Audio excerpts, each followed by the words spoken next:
चलो ध्यान दो।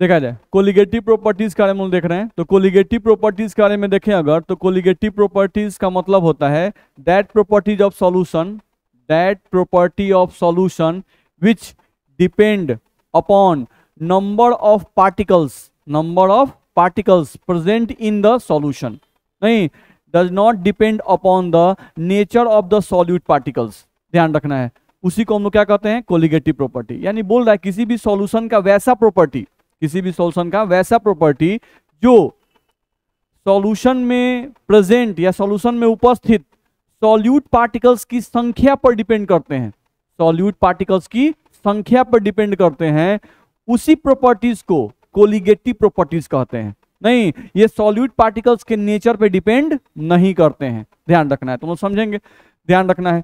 हम लोग को यहां से बोला जा रहा है कि that properties, that properties of dilute solution which depends upon, which depends upon the number of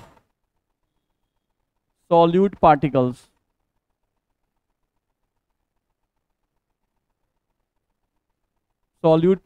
present in the solution, not on the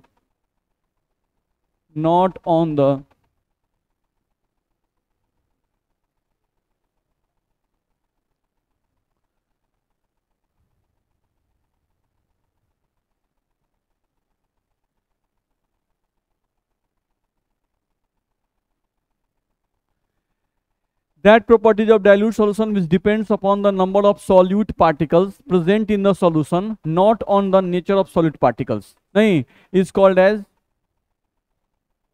या आर कॉल्ड एज, क्योंकि एक नहीं होता है, are called as colligative properties, are called as colligative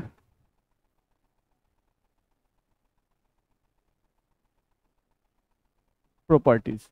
ध्यान रखना है, तो किसी भी सॉल्यूशन का वैसा प्रॉपर्टी जो सॉल्यूट पार्टिकल्स के संख्या पे डिपेंड करता है, नहीं, सॉल्यूट पार्टिकल्स के संख्या पे डिपेंड करता है, सॉल्यूट पार्टिकल्स के नेचर पे डिपेंड नहीं करता है, उसी प्रॉपर्टी को हम लोग क्या कहते हैं, कोलिगेटिव प्रॉपर्टीज कहते हैं। ध्यान रखना है, ठीक है। हम लोग को केयर करना होगा कि कोलिगेटिव प्रॉपर्टीज जो होता है, इसमें आपका जो सॉल्वेंट और सॉल्यूट होगा उसमें ध्यान रखिएगा। कोलिगेटिव प्रॉपर्टीज में मान लो कि आपका ए है और बी है, ए आपका सॉल्वेंट है और बी आपका सॉल्यूट है। सॉल्वेंट जो है वो तो लिक्विड फॉर्म में होगा, लेकिन सॉल्यूट किसके लिए होगा, सॉलिड फॉर्म में होगा। ध्यान रखना है, यानी कोलिगेटिव प्रॉपर्टीज जनरली वैसे सॉल्यूशन में डिफाइन है जिसमें आपका सॉल्वेंट का स्टेट क्या होगा, लिक्विड, और सॉल्यूट का स्टेट क्या होगा, सॉलिड। ध्यान रखना है, ये लिक्विड सॉल्यूशंस के लिए डिफाइन नहीं किया गया है, नहीं, लिक्विड सॉलिड सॉल्यूशन में डिफाइन है। ध्यान रखना है, यानी आपका बोलो लिक्विड गैस के लिए भी नहीं, इसमें स्ट्रिक्टली है सॉल्वेंट होना चाहिए लिक्विड स्टेट और सॉल्यूट होना चाहिए सॉलिड स्टेट के लिए। ध्यान रखना है, यानी हम यहाँ लिख दे रहे हैं defined for liquid solid solution, ये लिक्विड सॉलिड सॉल्यूशन के लिए डिफाइन है। ध्यान रखना है, यानी कि सॉल्वेंट होना चाहिए लिक्विड और सॉल्यूट होना चाहिए सॉलिड, उसी के लिए आपका डिफाइन है। तो ये पॉइंट हम लोग को ध्यान में रखना होगा। चलो दूसरे पॉइंट पे आ जाओ। कोलिगेटिव प्रॉपर्टीज जो है वो मेनली 4 टाइप्स के होते हैं। कोलिगेटिव कितने प्रकार के होते हैं, 4 प्रकार के। ध्यान रखना है, तो वही हम लोग को यहां से बताया जा रहा है।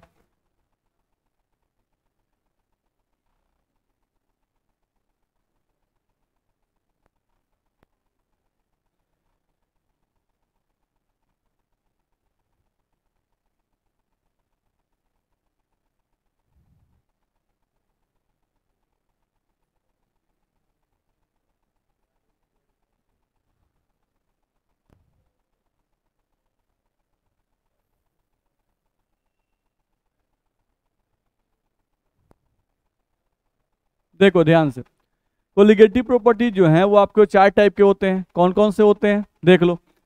फर्स्ट पहला आपका आता है relative lowering of vapour pressure. पहला है आपका relative lowering of vapour pressure.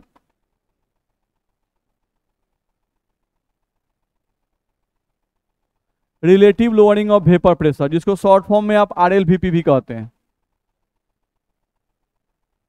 ध्यान रखना है, ठीक है। सेकेंड इसमें हम लोग देखें अगर, तो हम लोग का इसमें आता है एलिवेशन इन बॉइलिंग पॉइंट।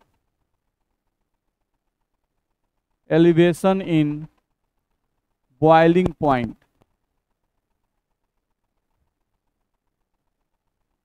ध्यान रखना है, ठीक है, जिसको EBP कह सकते हैं, EBP, elevation in boiling point. तीसरा आपका इसमें आता है depression in freezing point. Depression in freezing point,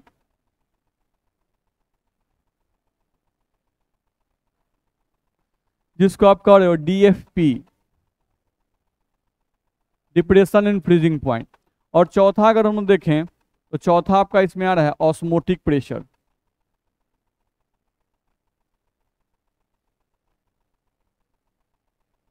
ध्यान रखना है, जिसको आप OP सिंपली कह रहे हो, ध्यान रखना है। तो यहां से हम लोग को ये कहा जा रहा है कि कोलिगेटिव प्रॉपर्टीज जो है वो 4 तरह के होते हैं। एक आपका relative lowering of vapour pressure, एक आपका एलिवेशन इन बॉइलिंग पॉइंट, एक है आपका डिप्रेशन इन फ्रीजिंग पॉइंट, और एक है ऑस्मोटिक प्रेशर। इन्हीं चारों को हम लोग को डिटेल से पढ़ना है, ध्यान रखना है, ठीक है। तो सबसे पहला है आपका relative lowering of vapour pressure, जो कि हम लोग पहले ही पढ़ चुके हैं, ध्यान रखना है। सबसे पहला कोलिगेटिव प्रॉपर्टीज की हम लोग बात करें तो सबसे पहला कोलिगेटिव प्रॉपर्टी आपका है relative lowering of vapour pressure.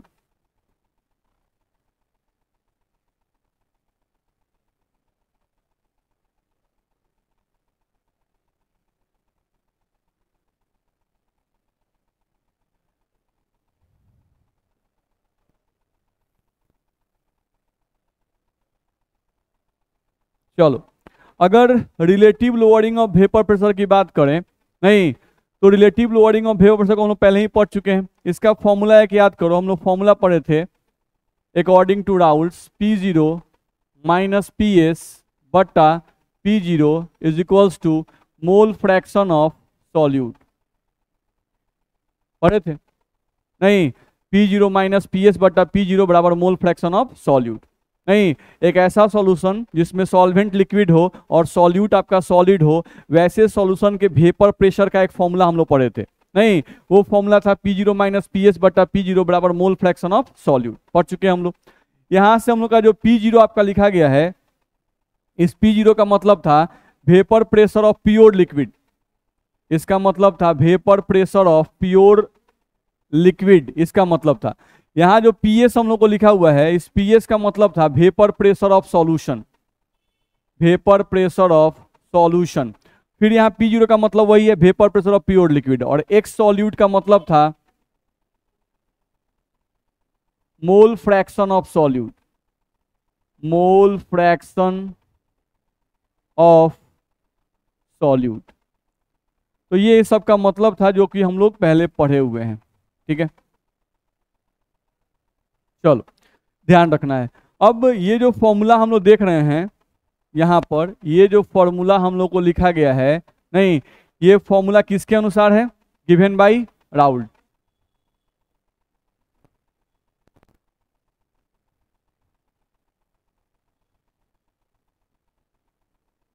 ये राउल्ट्स के द्वारा दिया गया फॉर्मूला है। P0 माइनस PS बटा P0 बराबर मोल फ्रैक्शन ऑफ सॉल्यूट, ठीक है। यहां से हम ये भी बताए थे, जैसे आपको पता है, अगर हम एक बर्तन में प्योर वाटर लें और एक बर्तन में पानी और चीनी डाल दें, नहीं, तो किसका वेपर प्रेशर ज्यादा होगा? प्योर वाटर का वेपर प्रेशर ज्यादा होगा और सॉल्यूशन का वेपर प्रेशर कम होगा। नहीं, तो अगर हमको पता करना है कि भाई प्योर वाटर का वेपर प्रेशर 10 है, प्योर वाटर का वेपर प्रेशर कितना है? 10, और सॉल्यूशन का वेपर प्रेशर जो है वो 8 हो गया, नहीं, तो कितना से घट गया? 2 से। तो हम कैसे निकालेंगे? सॉल्यूशन का जो प्योर वाटर का जो वेपर प्रेशर है उसमें से सॉल्यूशन के वेपर प्रेशर घटा देंगे। नहीं, तो यहाँ पे वही किया गया, देख लो P0 माइनस PS, नहीं तो ये हो गया प्योर वाटर का वेपर प्रेशर और ये हो गया सॉल्यूशन का वेपर प्रेशर। तो ये जो P0 माइनस PS है ये हमें क्या बताता है, लोअरिंग ऑफ वेपर प्रेशर। नहीं तो इन सब का मतलब हम पहले बता चुके हैं लेकिन फिर से लिख देते हैं, P0 माइनस PS बराबर होता है डेल्टा P, और डेल्टा P का मतलब हम लोग क्या लिखते हैं बाबू, lowering of vapour pressure, lowering of vapour pressure, जो कि हम लोग पहले ही बता चुके हैं। ठीक है, चलो इसके बाद हम लोग को देखा जाए तो यहाँ पे ये हो गया लोअरिंग ऑफ वेपर प्रेशर, और ये है vapour pressure of pure liquid. ये क्या है, vapour pressure of pure liquid. ये अगर देखा जाए, जैसे हम इसको समझाए थे इस तरह से, एक बार बस हम रिवाइज कर रहे हैं, हम ये बताए थे कि अगर किसी के रेस्पेक्ट में अगर हम कोई चीज निकालते हैं, नहीं तो जिसके रेस्पेक्ट में निकालते हैं ना उसको हमेशा नीचे रखते हैं।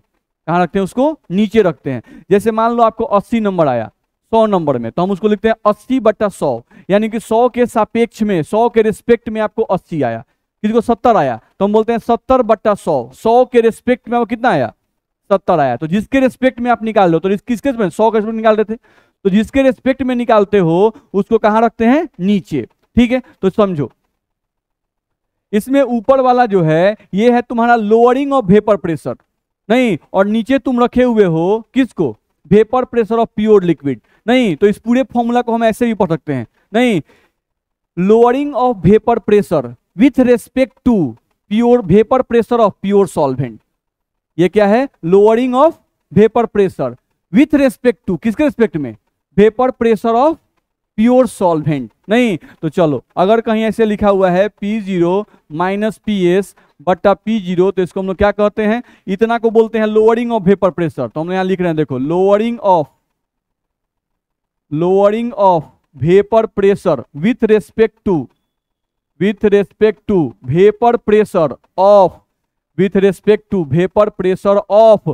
Pure solvent, with respect to vapour pressure of pure solvent. तो प्योर सॉल्वेंट के रेस्पेक्ट में आप निकाल रहे हो, इसलिए उसको कहाँ रखे हैं, नीचे रखे हैं। दिक्कत है, ठीक है। और यही फॉर्मूला जो हम बोल रहे हैं lowering of vapour pressure with respect to vapour pressure of pure solvent, नहीं, इसी चीज को हम लोग कहते हैं relative lowering of vapour pressure.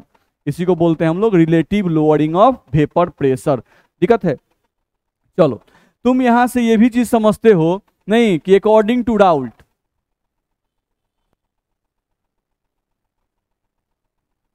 Raoult के अनुसार अगर देखा जाए तो हम लोग को यही बताया गया है कि relative lowering of vapour pressure RLVP जो होता है, नहीं, ये बराबर होता है मोल फ्रैक्शन ऑफ सॉल्यूट। यही है, नहीं, रिलेटिव लोअरिंग ऑफ वेपर जिसको हम बोलते हैं P0 माइनस PS बटा P0, ये बराबर होता है मोल fraction of solute.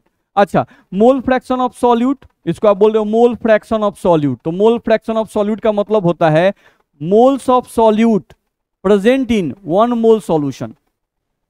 Mole fraction of solute का मतलब होता है moles of solute present in 1 mole of solution, is called as mole fraction of solute.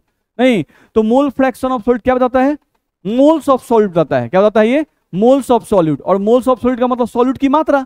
नहीं तो ये जो मोल फ्रैक्शन ऑफ सॉल्यूट है ये हमें बताता है किस चीज के बारे में बाबू, amount of solute present in solution, इसके अंदर आता है। नहीं, दिक्कत है, नहीं, चलो तो इसका मतलब हुआ कि जो relative lowering of vapour pressure, से relative lowering of vapour pressure जो है वो बराबर है amount of solute present in solution. बोल सकते हैं ना, relative lowering of vapour pressure किस चीज पे डिपेंड करता है, तो amount of solute present in solution पे डिपेंड करता है। तो एक क्वेश्चन, बड़ा नॉर्मल क्वेश्चन है जो कि पूछा जाता है आपके बोर्ड एग्जाम में कि how can you say that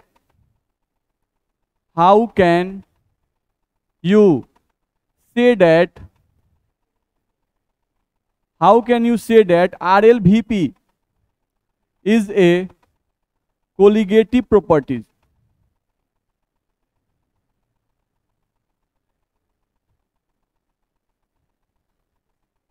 आप कैसे कह सकते हो कि जो RLVP है वो एक कोलिगेटिव प्रॉपर्टी है। तो कोलिगेटिव प्रॉपर्टी का मतलब क्या होता है, वह प्रॉपर्टी जो अमाउंट ऑफ सॉल्यूट पे डिपेंड करे। नहीं तो यही तो पूछ रहा है कि how can you say that RLVP is a colligative property. तो अगर हमको इसका आंसर लिखना हुआ, अगर हमको इसका आंसर लिखना हुआ तो हम लोग लिखेंगे नहीं, हम क्या लिखेंगे, according to Raoult. According to Raoult, Raoult के अनुसार क्या बताया गया है कि RLVP is equals to mole fraction of solute, ये बताया गया है। नहीं तो according to Raoult RLVP is equals to mole fraction of solute, नहीं, that is RLVP depends upon number of moles of solute,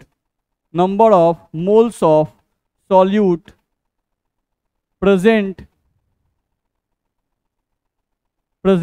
in solution। कह सकते हैं नहीं RLVP डिपेंड्स अपॉन, ये दोनों बराबर है नहीं, तो इसका मतलब हुआ कि RLVP depends upon moles of solute, यहाँ पर number of moles of solute present in solution. नहीं, RLVP number of moles of solute पे डिपेंड करता है, यानी सॉल्यूट पार्टिकल्स की संख्या पे डिपेंड करता है। नहीं, तो जो प्रॉपर्टी सॉल्यूट के संख्या पे डिपेंड करता है उसी प्रॉपर्टी को ना कोलिगेटिव प्रॉपर्टी कहते हैं जी। नहीं, तो हम यहां से लिख दिए कि RLVP depends upon number of moles of solute in present in solution. नहीं, from this it is obvious that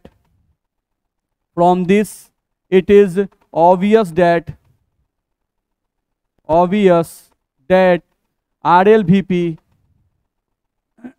is a colligative property. RLVP क्या है, एक कोलिगेटिव प्रॉपर्टी है, कह सकते हैं। नहीं, और इस चीज को आप एक्सपेरिमेंटली शो भी कर चुके हैं पहले। हम लोग, आपको याद करो, 3 बर्तन लिए थे। नहीं, हम लोग ऐसा कुछ आपको एग्जांपल समझा भी चुके हैं आपको, अगर आपको याद हो तो। हम लोग यहां से 3 बर्तन लिए थे, सॉरी, हम लोग यहाँ से आपको 3 बर्तन लिए थे, 1 बर्तन, 2 बर्तन और एक 3 बर्तन। और इस 3 बर्तन में हम कहे थे कि इस बर्तन में आप ले लो, एक बर्तन में आप ले लो सिर्फ प्योर वाटर क्या ले लो, प्योर वाटर।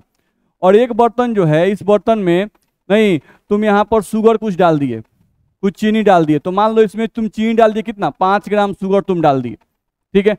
इसमें भी तुम पानी ले लो, जितना पानी पिछले बर्तन में लिए हुए हो, और इसमें जो चीनी है उस चीनी का अमाउंट तुम थोड़ा बढ़ा दिए, और इसमें जो चीनी है वो तुम ले लिए 10 ग्राम शुगर। नहीं, तो सॉल्यूट का अमाउंट इसमें 0, सॉल्यूट का अमाउंट इसमें 5 ग्राम, सॉल्यूट का अमाउंट इसमें 10 ग्राम। नहीं, अब ये प्योर वाटर है, तो जब इसका तुम वेपर प्रेशर निकालोगे बाबू, तो इसका वेपर प्रेशर कितना आएगा, ज्यादा आएगा। नहीं, जैसे मान लिया कि इसका वेपर प्रेशर यानी P0 का वैल्यू तुमको आ गया 10 ATM तुमको आ गया, मान लो। तो इसका वेपर प्रेशर PS का वैल्यू, ये सॉल्यूशन नंबर 1 है, तो इसका वेपर प्रेशर क्या आएगा, कुछ कम हो जाएगा। 10 है तो हम मान लेते हैं कि इसका 8 आ गया, 8 ATM। अच्छा, अब तुम 5 ग्राम शुगर इसमें था, तो इसका वेपर प्रेशर 8 ATM हो गया। अब तुम शुगर का अमाउंट बढ़ा दिए, तो इसका वेपर प्रेशर और घटेगा कि नहीं घटेगा, घटेगा। तो सॉल्यूशन नंबर 2, इसका वेपर प्रेशर सॉल्यूशन नंबर 2 का जब वेपर निकाले तो वो आ गया 6 ATM। कितना आ गया, 6 ATM। तो अगर सॉल्यूट का अमाउंट बढ़ेगा, अगर सॉल्यूट का अमाउंट बढ़ेगा तो वेपर प्रेशर सॉल्यूशन का क्या होगा, घटता जाएगा। देख रहे हो, 8 से कितना हो गया, 6। जैसे जैसे सॉल्यूट का अमाउंट बढ़ रहा है, इसमें 5 ग्राम चीनी था, इसमें 10 ग्राम हो गया। अगर 15 ग्राम डाल देंगे तो वेपर प्रेशर और घट जाएगा, 20 ग्राम डाल देंगे और घट जाएगा, घटेगा ना। नहीं, यानी कि केयर करो, अमाउंट ऑफ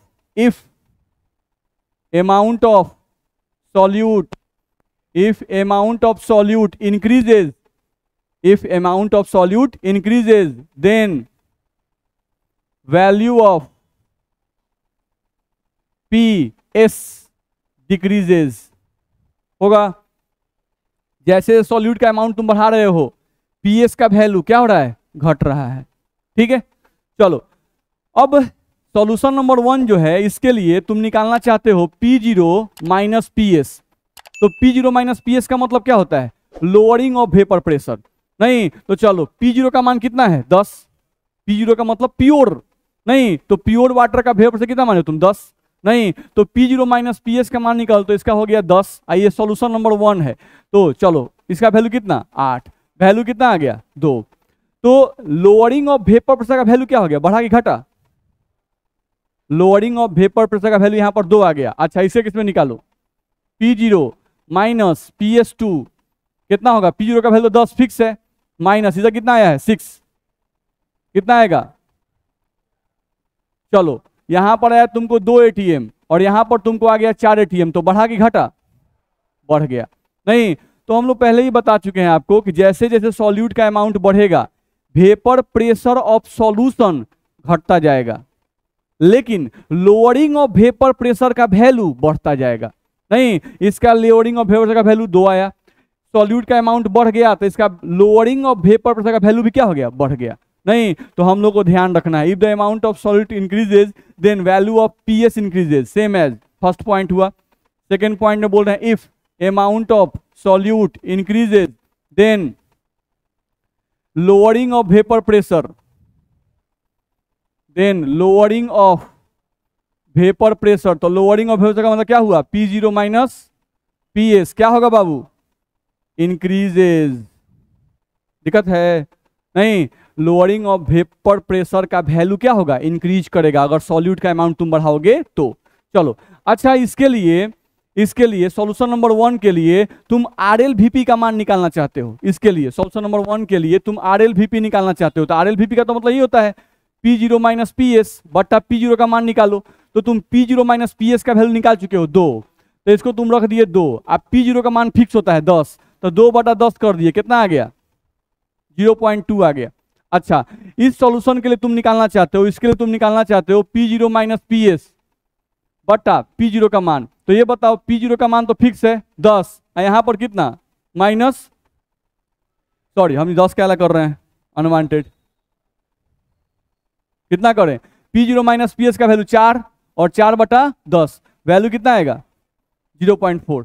तो ये बताओ ये जो P0 माइनस PS बट्टा P0 है, इसी को ना RLVP कहते हैं जी। तो ये तुम्हारा RLVP है। तो RLVP का वैल्यू सॉल्यूशन नंबर 1 के केस में 0.2 है जब सॉल्यूट का अमाउंट कम है। इस केस में सॉल्यूट का अमाउंट बढ़ गया तो P0 RLVP का जो वैल्यू है वो भी क्या हो गया? बढ़ गया। नहीं तो ध्यान रखना होगा, if amount of solute increases then RLVP increases. तो RLVP इंक्रीजेज, RLVP क्या होता है बाबू? P0 माइनस PS बटा P0 का वैल्यू जो होगा वो क्या होगा? इंक्रीज कर जाएगा। इतना में दिक्कत है? नहीं तो हम लोग को सिंपली RLVP के बारे में पहले भी हम लोग पढ़ चुके हैं, उसी को हम थोड़ा सा बस रिवाइज आपको करवाए। किसी को दिक्कत नहीं? तो हम लोग क्या पढ़े? Colligative properties. कोलिगेटिव प्रॉपर्टी क्या है भाई? तो कोलिगेटिव प्रॉपर्टी वे प्रॉपर्टीज हैं, सॉल्यूशन के वे प्रॉपर्टीज हैं जो सॉल्यूट के अमाउंट पे डिपेंड करते हैं, सॉल्यूट के नेचर पे डिपेंड नहीं करते हैं। उन्हीं प्रॉपर्टीज को हम लोग क्या कहते हैं? कोलिगेटिव प्रॉपर्टीज कहते हैं। कोलिगेटिव प्रॉपर्टीज हम लोग के 4 टाइप के हैं, नहीं जिसमें हम लोग पढ़ रहे हैं relative lowering of vapour pressure, elevation in boiling point, depression in freezing point और ऑस्मोटिक प्रेशर। ठीक है, ये 4 हम लोग के आ गए, जिसमें हम लोग पहले पढ़ रहे हैं relative lowering of vapour pressure. नहीं तो relative lowering of vapour pressure जो है ये कोलिगेटिव प्रॉपर्टी है। कैसे कह सकते हैं? तो हम लोग को बताया गया कि राउल्ट साहब ने हम लोग को फॉर्मूला दिया था, RLVP is equals to mole fraction of solute. और मोल फ्रैक्शन ऑफ सॉल्यूट क्या होता है? अमाउंट ऑफ सॉल्यूट या mole of solute present in solution. नहीं तो राउल्ट ने जो फॉर्मूला दिया उससे ये साबित होता है, उससे स्पष्ट है, इट इज ऑब्वियस नहीं that RLVP depends upon number of solute particles, so it is called as colligative property. इसलिए तो क्या कहेंगे? Colligative property. नहीं और एक्सपेरिमेंटली भी ये बात साबित हो चुकी है, उसी को हम लोग एक्सपेरिमेंटली यहाँ पे चेक कर लिए। किसी को दिक्कत? चलो तो RLVP पे क्वेश्चन भी हम लोग पहले बना चुके हैं। अब सेकेंड प्रॉपर्टी हम लोग का आता है। देखो मुस्कुरा रहा है, नहीं बना है RLVP पर? तुम तो कभी कभी आता है, कोई कोई नहीं आ रहा है। एक क्लास बहुत होता है, एक क्लास जो है ना ये बहुत मायने रखता है। एक दिन भी क्लास नहीं छोड़िए। अगर आप बहुत सिंसियर हैं तो एक क्लास भी मत छोड़िए, ध्यान रखिए। किसी भी कारण से आप पढ़ाई को इग्नोर मत कीजिए, क्योंकि इसको इग्नोर किए तो ये आपका लाइफ इग्नोर कर देगा। एकदम ध्यान रखिएगा। अभी नहीं समझ में आएगा, 2 साल 3 साल पढ़ लीजिए और कुछ नहीं होगा ना, तब मेरा बात बैठ के याद कीजिएगा कि 3 साल के बाद आपको गार्जियन 54 रुपया नहीं देगा। अगर कहीं नहीं होता है आपका, कहीं नहीं निकलता है, किसी इंजीनियरिंग में, किसी मेडिकल में या किसी और चीज़ में अगर आप नहीं कर पाते हैं आज से 3 साल 4 साल के बाद, तो आपको 1-1 रुपये का मोहताज होना पड़ेगा। ध्यान रखिएगा। बिजनेस सबके लिए नहीं है। बिजनेस जिनके यहाँ पहले से फैमिली बैकग्राउंड है बिजनेस का, वो लोग कर सकते हैं, नहीं, लेकिन जिसका फैमिली बैकग्राउंड नहीं है वो नहीं कर सकता है, पहला दिक्कत। दूसरा दिक्कत ये होता है कि अगर बहुत ज़्यादा फैमिली बड़ा है, जैसे अगर ये 4-5 भाई होंगे तो सब कोई उसी पे डिपेंडेंट हो जाएगा कि हम भी बिजनेस करेंगे, हम भी बिजनेस करेंगे। नहीं, पिताजी एक, बिजनेस एक, भाई 4, दिक्कत है भाई। इसलिए उस पर डिपेंड मत रहिए, कभी भी दिमाग में बैठाइए, कभी भी अपना स्ट्रेंथ डेवलप कीजिए। मेरा बात समझा है ना? अपना स्ट्रेंथ डेवलप कीजिए और अपने ऊपर डिपेंडेंट होइए, आपका नाम होगा और आपका वैल्यू होगा। कभी भी अगर आप फादर का बिजनेस करते हैं, नहीं, आपका उससे नाम कभी नहीं होता है, ये ध्यान रखिएगा। आपको लोग डाउनफॉल ही कहेगा, कुछ नहीं हुआ तो बैठ गया, बस मेरा है ना, नहीं तो जरूरी है। चलिए ध्यान दिया जाए। अगला हम लोग का प्रॉपर्टी है इसमें एलिवेशन इन बॉइलिंग पॉइंट, तो समझा जाए।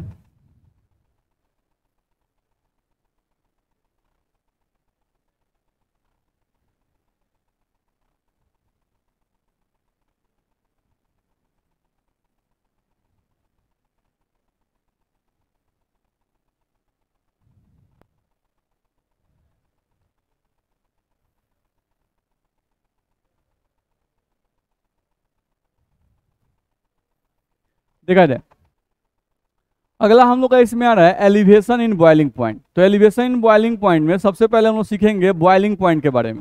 नहीं, सबसे पहला पॉइंट हम लोग का इसमें आएगा बॉइलिंग पॉइंट।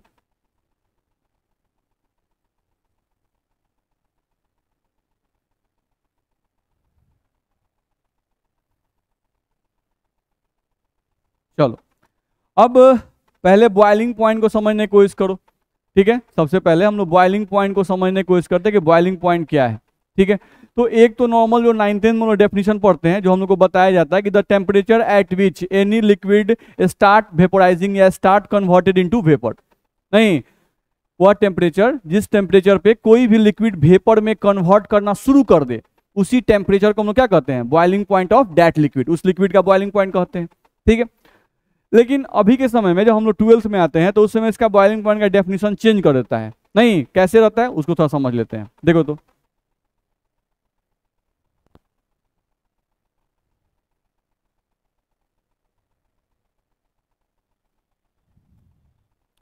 समझो, जैसे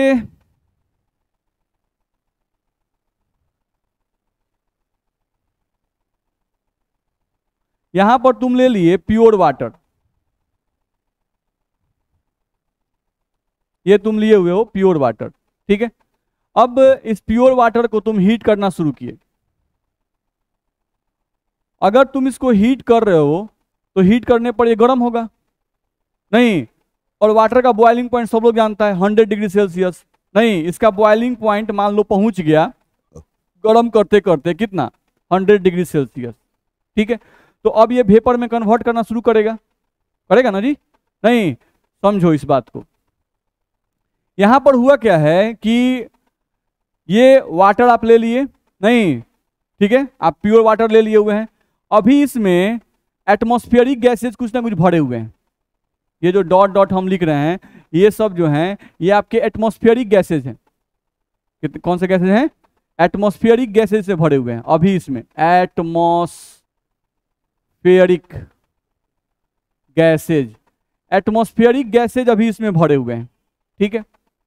ये एटमॉस्फेरिक गैसेज जो हैं इस पानी पर एक प्रेशर लगाते हैं, नहीं, जिसको हम लोग बोलते हैं एटमॉस्फेरिक प्रेशर। तो एटमॉस्फेरिक प्रेशर नॉर्मली कितना लगता है, 1 atm। नहीं, तो ये जो गैस हैं इस पानी पर प्रेशर लगाए हुए हैं, कितना का, 1 atm का प्रेशर लगा दिए, ठीक है। चलो,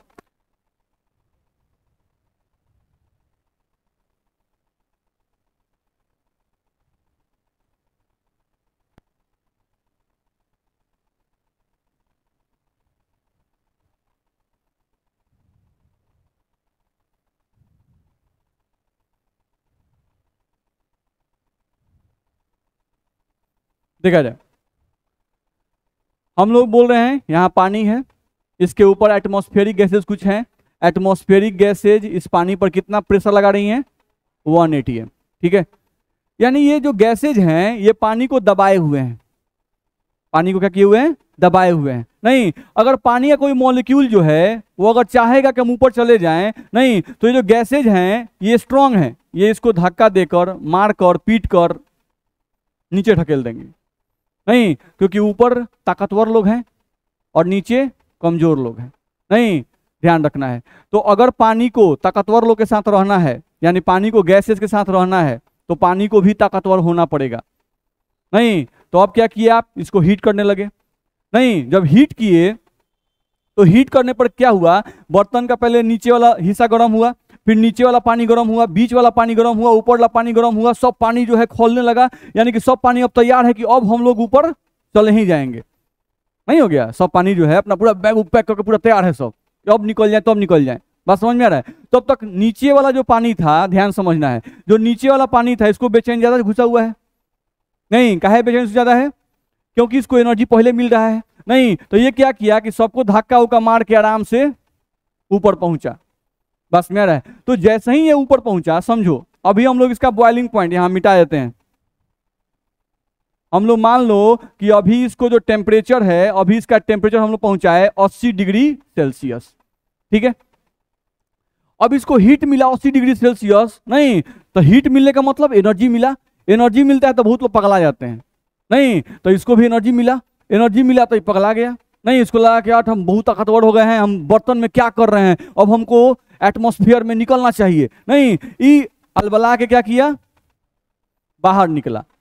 जैसे ही ये बाहर आया, नहीं, तो 80 डिग्री सेल्सियस पर इसका ताकत, हम मान लिए कि इसका ताकत कितना हो गया, 0.8 एटीएम। कितना हो गया, 0.8 एटीएम। और जो ऊपर के गैसेज हैं उनका ताकत कितना है, 1 एटीएम। नहीं, तो ये थोड़ा जल्दी नहीं चला गया। नहीं, ध्यान रखना, ये 0.8 एटीएम ताकत लेके यहां पहुंचा। ऊपर के जो गैस थे वो मजबूत थे, वो क्या किए कि वो सभी गैस इसको पीटना शुरू किए। कहां आ गया रे तुम, जाओ फिर नीचे। नहीं, इसको दो चार पांच झापड़ मारे, 2-3 फैट मारा सब। नहीं, बेचारा फिर नीचे आ गया। नीचे आया तो अपने सब साथी को बताया कि भाई हबड़ा के मत निकलना सब। बस मेरा है 0.8 एटीएम लेके जाओगे तुम लोग, नहीं तो ऊपर काम घबरा जाएगा। इसलिए आराम से और एनर्जी पहले इकट्ठा कर लो, इकट्ठा करके तब ऊपर जाना है। नहीं, समझो यहां पर जब तुम आए, इस केस में जब तुम आए, तो अब तुम्हारा जो टेम्परेचर था वो तुम टेम्परेचर कर दिए 100 डिग्री सेल्सियस। कितना कर दिए, 100 degree Celsius. 100 degree Celsius temperature पर ये जो वाटर मॉलिक्यूल है, अब इसका प्रेशर एटमॉस्फेरिक प्रेशर के बराबर हो गया, यानी 1 एटीएम के बराबर हो गया। नहीं, जो कि ऊपर वाले गैस थे उनका भी प्रेशर कितना था, इनका भी प्रेशर कितना था बाबू, 1 एटीएम था। वो ये ऊपर से प्रेशर लगा रहे थे। नहीं, अब इसका जैसे ही 1 एटीएम के बराबर होगा, अब ये आसानी से ऊपर जा सकता है और इनमें घुल मिल सकता है। ध्यान रखना है, जैसे ही आपकी ताकत नहीं किसी और के ताकत के बराबर हो जाएगी, वो आपको धक्का नहीं मारेगा। नहीं, आपको बोलेगा अच्छा आ गए आप, आइए, क्योंकि वो जज कर लिया कि आपकी ताकत मेरी ताकत के बराबर हो गई है। तो अगर आपको किसी भी लिक्विड को अगर एटमॉस्फेयर में जाना है, तो जाने के लिए लिक्विड की ताकत यानी लिक्विड का प्रेशर या तो एटमॉस्फेरिक गैसेस के बराबर होना चाहिए या एटमॉस्फेरिक गैसेस से ज्यादा होना चाहिए, तभी कोई लिक्विड वेपर में कन्वर्ट कर सकता है, और नहीं तो लिक्विड वेपर में कन्वर्ट नहीं कर सकता है। नहीं, हमेशा याद रखना कि लिक्विड का वेपर प्रेशर कम होता है। वेपर प्रेशर ऑफ लिक्विड क्या होता है बाबू, कम होता है, और वेपर प्रेशर ऑफ गैस हमेशा क्या होता है, ज्यादा होता है। किसी भी लिक्विड को अगर गैस में कन्वर्ट करना है तो उस लिक्विड के पार्टिकल्स का प्रेशर यानी वेपर प्रेशर एटमॉस्फेरिक गैसेस के वेपर प्रेशर के या तो बराबर होना चाहिए या उससे ज्यादा होना चाहिए। अगर आपका वेपर प्रेशर कमजोर रहेगा तो ऊपर के गैसेस मजबूत हैं, वो आपको ऊपर रहने ही नहीं देंगे, धक्का मार के फिर नीचे की तरफ ढकेल देंगे। होगा कि नहीं होगा, होगा। तो उसी बात को हम यहाँ लिख रहे हैं, हम यहाँ लिख रहे हैं नहीं, for converting liquid into vapor, for converting liquid into vapor, the vapor pressure of liquid molecules molecules must be equal or greater than atmospheric pressure. atmospheric pressure. मेरी बात समझ में आ रही है? यहां पर क्या कहा गया? For converting liquid into vapour, किसी भी लिक्विड को अगर वेपर में कन्वर्ट करना है तो the vapour pressure of liquid molecules must be equal और greater than atmospheric pressure. Atmospheric pressure के या तो बराबर हो जाइए या उससे ज्यादा ताकत लेके जाइए, ताकि आपको कोई धक्का नहीं मार सके. आप लोगों को ढकेलते हुए, धक्का मारते हुए अपना जगह बना लीजिए. मेरी बात समझ में आ रही है? नहीं तो ये पॉइंट हम लोग कहा गया. इतना बात दिक्कत है ना किसी को?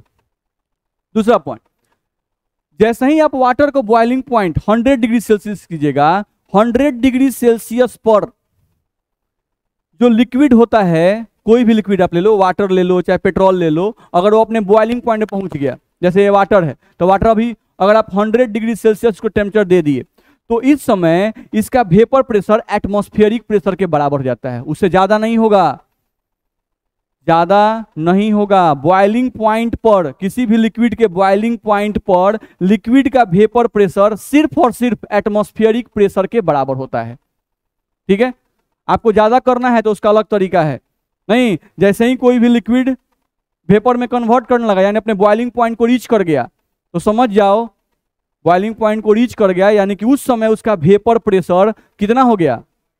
1 atm के बराबर हो गया, यानी एटमॉस्फेरिक प्रेशर के बराबर हो जाएगा. हाँ, अगर आपको चाहते हैं कि नहीं भाई यहाँ जो लिक्विड मॉलिक्यूल निकल रहा है इसका वेपर प्रेशर 1 atm से भी ज्यादा हो जाए, तो आपको टेम्परेचर 100 नहीं रखना पड़ेगा, आपको टेम्परेचर और हाई देना पड़ेगा, टेम्परेचर को और बढ़ाना पड़ेगा. आप टेम्परेचर जब ज्यादा बढ़ाओगे तभी इस लिक्विड मॉलिक्यूल्स का वेपर प्रेशर 1 atm से ज्यादा होगा.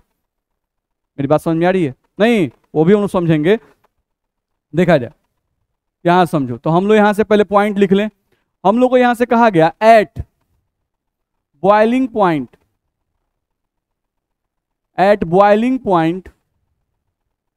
Of any liquid,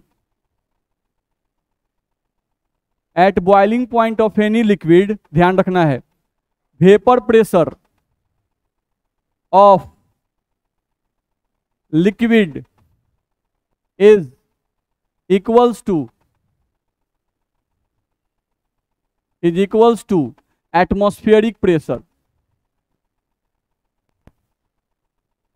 is equals to atmospheric pressure. और जनरली एटमॉस्फेरिक से कितना होता है? 1 atm.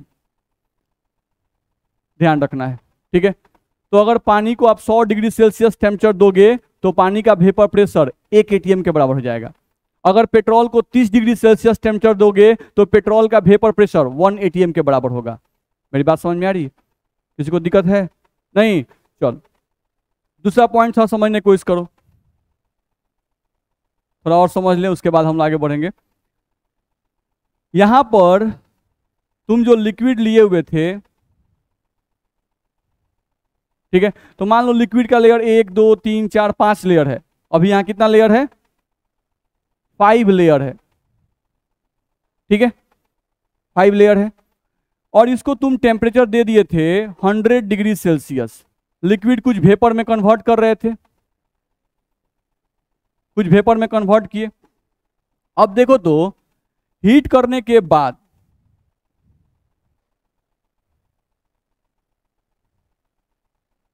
समझो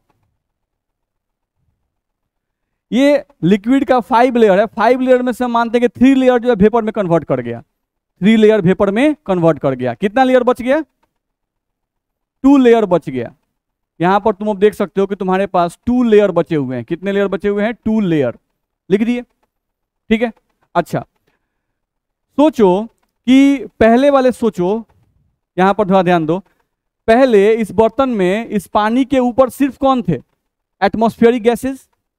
नहीं, तो एटमॉस्फेरिक गैसेज इस लेयर पर 1 atm का प्रेशर लगा रहे थे. नहीं, अच्छा अब ये जो तुम यहां पर बनाए हुए हो इसमें तुम्हारे गैसेज हैं, ये सब गैस है, ये सब तुम्हारा गैस है. नहीं, तो ये जो हम लोग गैस बना रहे हैं, ये जो व्हाइट व्हाइट हम लोग डॉट डॉट लिखे, ये सब पानी के मॉलिक्यूल जो थे वो गैस में कन्वर्ट कर गए। नहीं, ये जो येलो येलो हम लोग लिख रहे हैं, ये समझो कि ये सब पहले से जो एटमॉस्फेरिक गैसेस थे वो येलो वाले हैं। ठीक है, अच्छा, येलो वाले जो गैसेस थे वो इस पानी पर प्रेशर लगा रहे थे 1 atm का लगा रहे थे। नहीं, अब जो पानी गैस में कन्वर्ट किया, क्या वो बर्तन से बाहर निकल गया क्या? नहीं, बर्तन बंद है। बर्तन क्या है? बंद है, बर्तन खुला हुआ नहीं है, ध्यान रखना है। तो ये जो व्हाइट वाले हैं, वो व्हाइट वाले कौन है? वाटर मॉलिक्यूल जो गैस में कन्वर्ट किया वो भी तो इसी बर्तन में है। नहीं, तो अब ये जो गैसेज हैं, ये गैसेज भी एक प्रेशर लगा रहे हैं, वो प्रेशर लगाने लगे 0.5 atm। कितना लगाने लगे? 0.5 atm। तो ये जो बचा हुआ पानी है, इस बचे हुए पानी पर अब टोटल प्रेशर कितना हो गया? 1 atm और 0.5 atm। नहीं, यानी कि total pressure on remaining water, total pressure on remaining water पर टोटल प्रेशर हो गया 1.5 atm। कितना हो गया? 1.5 atm। हुआ कि नहीं हुआ? हो गया। अब ये बताओ कि इसको तुम गर्म करोगे, तुम इसका टेम्परेचर, इसका भी टेम्परेचर तुम रखे हुए अभी भी कितना? 100 डिग्री सेल्सियस। तो 100 डिग्री सेल्सियस पर लिक्विड के मॉलिक्यूल्स का ताकत, 100 डिग्री सेल्सियस पर लिक्विड के मॉलिक्यूल्स का ताकत 1 atm के बराबर होता है, और तभी वो वेपर में कन्वर्ट करता है ना? नहीं, अब ये बताओ कि यहां पर इस पे प्रेशर लग रहा है 1.5 atm। तो अगर इस लिक्विड को वेपर में कन्वर्ट करना है तो इसकी ताकत कितनी होनी चाहिए? 1.5 atm के या तो बराबर होनी चाहिए या उससे ज्यादा होनी चाहिए, तभी ना वेपर में कन्वर्ट करेगा। नहीं, तो क्या 1.5 atm के बराबर इसकी ताकत अगर करनी है और आप 100 डिग्री सेल्सियस ही टेम्परेचर देते रहिएगा, तो क्या ये 1.5 atm ताकत बना लेगा? नहीं बनाएगा। अब आपको इस पानी को और ज्यादा हीट सप्लाई करना पड़ेगा, इसके टेम्परेचर को और बढ़ाना पड़ेगा, तब जाके ये 1.5 atm ताकत गेन करेगा और तब ये वेपर में कन्वर्ट करेगा। बुझा रहा है क्या सर? सो के बुझाता है, बहुत मेहनत है ना, मत कहिए। ये सब दिन याद कीजिएगा, इसमें दिक्कत। ठीक है, तो छोड़ रहे हैं हम लोग। तो यहां से हम लोग बोलो आए, हाँ टाइम हो गया, छोड़ रहे हैं, बस ये सुन लीजिए। तो यहां से हम लोग क्या केयर करना है कि कोई भी बर्तन में, बंद बर्तन में अगर तुम पानी लेते हो और टेम्परेचर फिक्स रखे हो, कोई भी तुम बर्तन लेते हो, बर्तन बंद है और अगर तुम टेम्परेचर फिक्स रखते हो, तो कभी भी पूरा पानी वेपर में नहीं कन्वर्ट करता है। ध्यान रखना है, पूरा पानी वेपर में कन्वर्ट नहीं करेगा, कुछ ना कुछ पानी बच जाएगा। कुछ पानी क्यों बच गया? तो क्योंकि जब कुछ पानी वेपर में कन्वर्ट किया तो उस वेपर के द्वारा भी बचे हुए पानी पे प्रेशर लगाया गया, एटमॉस्फेरिक गैसेज भी प्रेशर लगाने लगे। नहीं, अब दोनों का जब दबाव उस पानी पर पड़ेगा तो बचा हुआ पानी को अब वेपर में कन्वर्ट करने के लिए ज्यादा हीट चाहिए, ज्यादा टेम्परेचर चाहिए, और टेम्परेचर फिक्स कर दिए हैं 100। तो क्या ये बचा हुआ पानी वेपर में कन्वर्ट करेगा? नहीं करेगा। बात समझ में आ रहा है? तो कभी भी टोटल लिक्विड वेपर में कन्वर्ट नहीं करेगा अगर आप टेम्परेचर फिक्स रखे हुए हो तो। चलो, तो बॉइलिंग पॉइंट का डेफिनेशन क्या हुआ कि the temperature at which vapour pressure of any liquid is equals to atmospheric pressure. वह टेम्परेचर जिस टेम्परेचर पर किसी भी लिक्विड का वेपर प्रेशर एटमॉस्फेरिक प्रेशर के बराबर हो जाए, उसी टेम्परेचर को हम लोग क्या कहते हैं? Boiling point of that liquid. क्योंकि लिक्विड का वेपर प्रेशर एटमॉस्फेरिक प्रेशर के बराबर होगा तभी लिक्विड वेपर में कन्वर्ट करेगा, नहीं तो वेपर में कन्वर्ट नहीं करेगा। मेरा बात दिमाग में जा रहा है? नहीं, तो बस हम बॉइलिंग पॉइंट का डेफिनेशन यहां लिख दिए और छुट्टी आपका हो गया।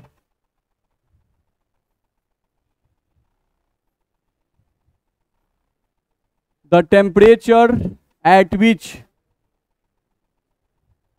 Vapour pressure of liquid is equals to atmospheric pressure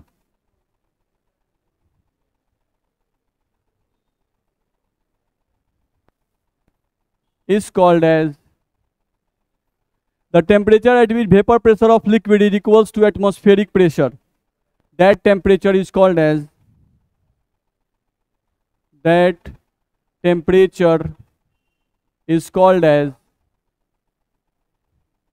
is called as boiling point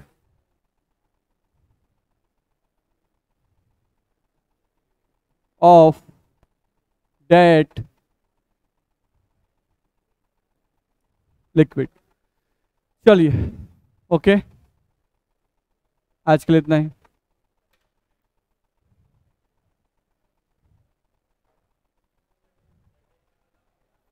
test paper कुछ चेक हो गया है, कोशिश है कल अब तक मिल जाए।